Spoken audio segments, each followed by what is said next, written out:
2024 में किसके चांस ज़्यादा हैं 2000 पीएम बनने के? मुझे लगता है नरेंद्र मोदी आएंगे दोबारा सरकार में। आप नरेंद्र मोदी आएंगे सर। ऐसा क्यों आप मान रहे हैं कि मोदी जी के चांस ज़्यादा हैं? तो मोदी जी का विज़न बहुत बड़ा है ना।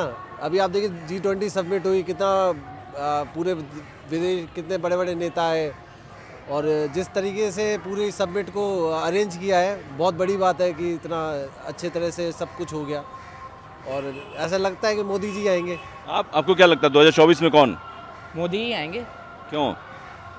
जहाँ तक कि मैंने देखा है इन 10 सालों में उन्होंने बहुत कुछ कर डाला है। मतलब इतना डिजिटलाइजेशन हो चुका है, आप खुद देख रहे हो हम लोग कैसे पेमेंट्स करते हैं, कैसी क्या चीज़ें करते हैं।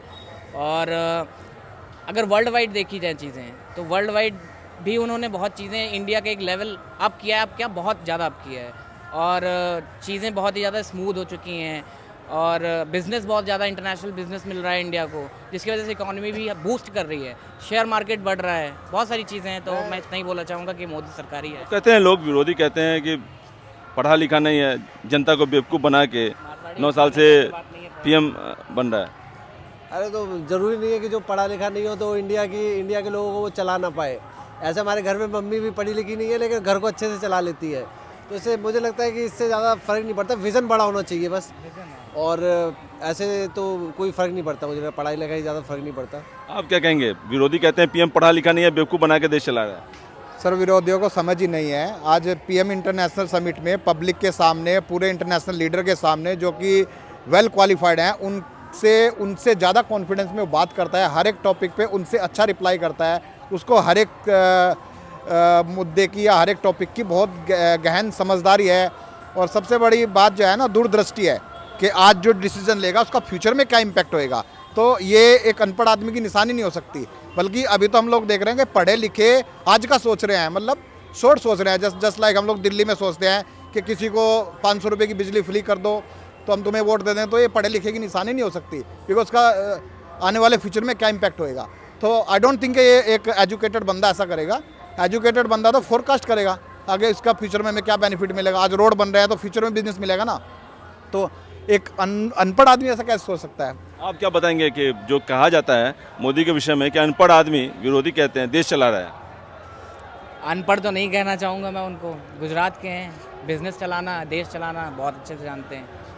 तो मैं तो यही कहूँगा कि मोदी सरकार ही आए, बस यही बोलना। केजरीवाल के विषय में क्या कहेंगे? 9 साल से वो भी कह रहे हैं कि 9 साल मेरा भी बेमिसाल, तो हमको प्रधानमंत्री बना दो। IITN है, मोदी से ज़्यादा पढ़े लिखे हैं।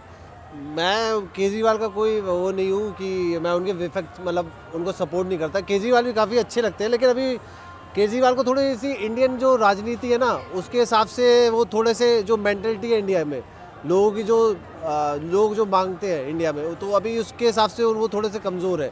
बाकी उनकी पॉलिसी चीज़ें, उनकी बातें मुझे अच्छी लगती है, जितने डाउन टू अर्थ चीज़ें वो बोलते हैं, मुझे वो अच्छा लगता है। लेकिन उनको अभी प्रधानमंत्री बनने का अभी तो कोई चांस नहीं है।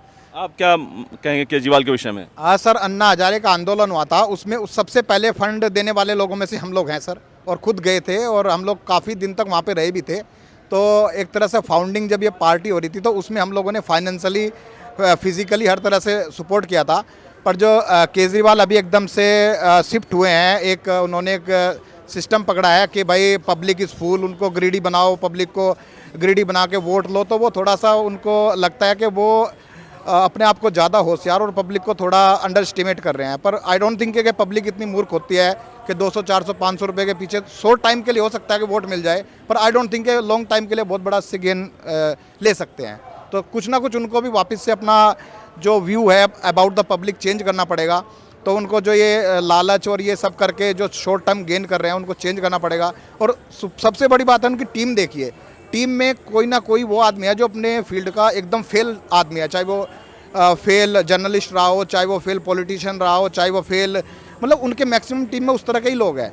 तो उनको भी तो काफ़ी कहा जा रहा था कि क्रांति ला दी है शिक्षा के क्षेत्र में। ये अलग बात है कि आज जेल में है। सत्येंद्र जैन के विषय में भी बहुत बड़ा चारा कि बोला तक गया था कि सब कट्टर ईमानदार मंत्री हैं हमारे। नहीं सर, वो आपकी बात सही है। देखो दे आर बिग पीपल, तो हम तो उनके बारे में कुछ कहना नहीं चाहेंगे। तो जेल में जाना तो खैर इंटरनल पॉलिटिक्स भी हो सकती है, वॉट एवर जो भी कुछ है। पर ऐसा कोई मेजर तो चेंजेस शिक्षा में एजुकेशन में नहीं लग रहा है। हमारे बच्चे आज भी प्राइवेट में जाते हैं, पहले भी प्राइवेट हैं डिजर्विंग कैंडिडेट के नहीं पीएम के लिए, नहीं सर, आई डोंट या in future? Think so sir. आप कुछ बोलना चाहेंगे? तो राहुल गांधी के विषय में आप क्या कहना चाहेंगे? राहुल और गांधी इतना पढ़ा लिखा, कहते हैं कि विदेशों में बहुत पढ़े लिखे हैं, फिर भी उनके विरोधी उनको पप्पू कह के बुलाते हैं। राहुल गांधी के अंदर भी यही दिक्कत है, सेम केजरीवाल वाली। वो हैं तो उनकी फैमिली इतनी लंबे टाइम से भारत को चलाते हुए तो आ रही है, लेकिन वो अभी भी भारत की वो जो जड़ होती ना उसमें नहीं घुस पाए हैं। यही सबसे बड़ी दिक्कत है राहुल गांधी के साथ। बाकी यूट्यूब में जो उनके वीडियो आते हैं, मजाक उड़ाते हैं, वो तो मैंने उनके रियल वीडियो भी देखे हैं, काफ़ी इंटेलिजेंट है, काफ़ी अच्छी बातें करते हैं वो।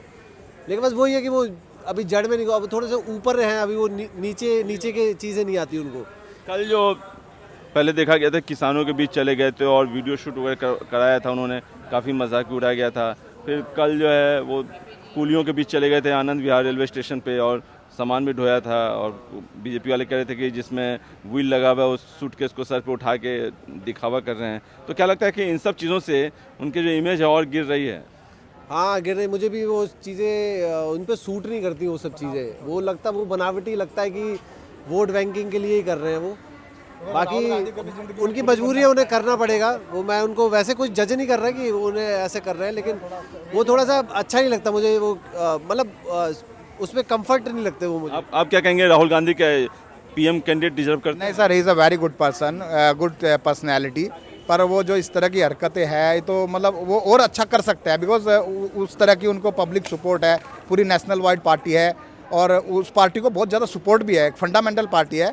तो वो और ज़्यादा इन हरकतों से मतलब और ज़्यादा कुछ और अच्छा कर सकते हैं। उनके पास करने के लिए और बिग विजन्स हैं, बिकॉज वी आर इन 2023 और अभी हम इंटरनेशनल लेवल पे काफ़ी ज़्यादा ग्रूम कर चुके हैं। तो राहुल गांधी और अच्छा बिग विज़न लेके आ सकते हैं। ये कूली फड़ी वाले, रेडी वाले, मतलब दे आर, मतलब हमारे बैकबोन है हमारी इकोनॉमी की, पर किसी का ड्रीम नहीं है ये। इनफैक्ट के सुबह मैं एक फार्मिंग फैमिली से बिलोंग करता हूँ, पर मेरा भी ड्रीम एक ऐसा है कि भाई मैं भी थोड़ा अच्छा अपनी लाइफस्टाइल हो, मैं भी थोड़ा ग्रूम करूँ, मेरे बच्चे अच्छे से एजुकेशन में जाएं। पर नहीं चाहूँगा कि भाई थोड़ा तो करना पड़ेगा, तो ये थोड़ा ज़्यादा दिखावटी ज़्यादा लगता है। अच्छा ये बताइए कि क्या मोदी गवर्नमेंट में सब कुछ अच्छा ही हुआ है कि कुछ चीज़ें कमियां हैं जिस पे काम करना बाकी है गवर्नमेंट को? मोदी गवर्नमेंट जिस हिसाब से सोशल मीडिया पे तो हमें दिखाया जाता है सब कुछ अच्छी अच्छा है, लेकिन एम्प्लॉयमेंट हो गया या महंगाई हो गया?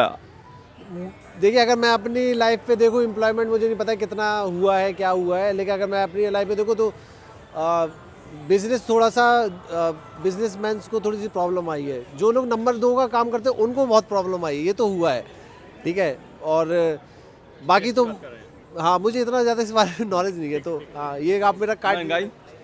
महंगाई तो बढ़ी है, खैर महंगाई तो खैर इंटरनेशनली बढ़ रही है, ऐसा कुछ नहीं है कि इंडिया में बढ़ रही है। मैं तो इंडिया से बाहर भी बहुत हो के आया हूँ, और मोदी की वजह से इंडिया से बाहर जब मैं जाता हूँ तो लोग पहचानते हैं मोदी की वजह से कि इंडियन। यही सवाल मैं पूछने वाला था, जब आपने जिक्र कर दिया तो पूछता हूँ आपसे कि पहले जब आप जाते थे 2014 से पहले, जब मोदी गवर्नमेंट नहीं थी, कांग्रेस की गवर्नमेंट थी, और अब जो जा रहे हैं इन पिछले 9 सालों में, कितना बदलाव आया है एक इंडियन और इंडिया को लेकर? बहुत ज़्यादा बदलाव आया है और बहुत ज़्यादा रिस्पेक्ट मिलती है। मतलब इंडियन बोलने में बहुत गर्व लगता है और हर जगह काफ़ी रिस्पेक्ट मिलती है। एक बार मैं वहाँ पे था, ये अफ्रीका में अदिस आबा एयरपोर्ट में था, तो बाकी जितने भी लोग वहाँ पे एंटर कर रहे थे सबके जूते वूते उतरवा रहे थे, ठीक है। लेकिन जैसे हम लोग इंडियन थे ना, तो हम लोग को सीधे चेक इन हुआ था वहाँ पे, तो काफ़ी अच्छा वो फील था। तो ये एक्सपीरियंस है मेरा। और बाकी यूके गया हूँ मैं, काफ़ी यूरोप की कंट्रीज़ में गया हूँ, तो इंडिया के नाम पे काफ़ी अच्छी रिस्पेक्ट मिलती है। आपको क्या लगता है कि मोदी गवर्नमेंट में इंडियंस और इंडिया को लेकर विदेशों में एक अलग पहचान बनी है? नहीं सर, डेफिनेटली आज कहीं पे भी इंडियन कहने में, खैर पहले भी नहीं था, इंडियन तो हम है, तो हमें प्राउड में पहले होता था ना कि भाई ये इंडिया से हैं, सपेरों के देश से हैं, जहाँ पे।